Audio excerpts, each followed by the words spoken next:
আচ্ছা, ভাবুন তো, আপনি ক্যারিয়ারের একদম চূড়ায় আছেন।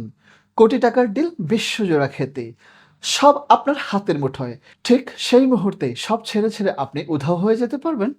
শুনলে একদম পাগল মনে হচ্ছে, তাই না? অথচ ঠিক এই পাগলামিটাই করেছিলেন হিদেতোশি নাকাতা, যাকে বলা হতো এশীয় ডেভিড বেকহাম। মাত্র ২৯ বছর বয়সে যখন তার পুরো ফুটবল বিশ্ব শাসন করার কথা, তখন হঠাৎ করে তিনি বদলে দিলেন। আর না, আমার হয়ে গেছে। কিন্তু কেন? কোনো ইনজুরি? নাহ। আসল কারণটা শুনলে আপনিও থমকে যাবেন। নাকাতা বুঝতে পেরেছিলেন ফুটবল তার কাছে আর সেই খুশির জায়গা নেই। এটা স্রেফ একটা টাকা কামানোর মেশিনে পরিণত হয়েছে। ভেতরের সেই খাঁটি ভালোবাসাটা যখন মরেই গেল, তখন শুধু টাকার জন্য মাঠে পড়ে থাকাটা তার কাছে নিজের সাথেই বেইমানি মনে হয়েছিল। কি অদ্ভুত একটা সততা, তাই না? অবসরের পর তিনি কিন্তু ওই আরামদায়ক কোচিং বা ধারাভাষ্যের পথে হাঁটেননি। ব্যাকপ্যাক কাঁধে বেরিয়ে পড়লেন বিশ্ব ভ্রমণে। এরপর টানা ৭ বছর ঘুরলেন নিজের দেশ জাপানের আনাচে কানাচে।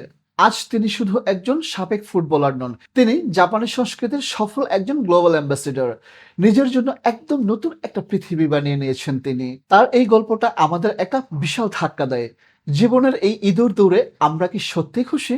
আজই নিজেকে একটা প্রশ্ন করুন তো, যে কাজটা আপনি করছেন তাতে কি আপনার মন আছে, নাকি নিজের জন্য নতুন একটা পথ খোঁজার সময় এখনই চলে এসেছে? আপনার কি মনে হয়? কমেন্টে জানান। আরও এমন ইনসাইটের জন্য ফলো করুন।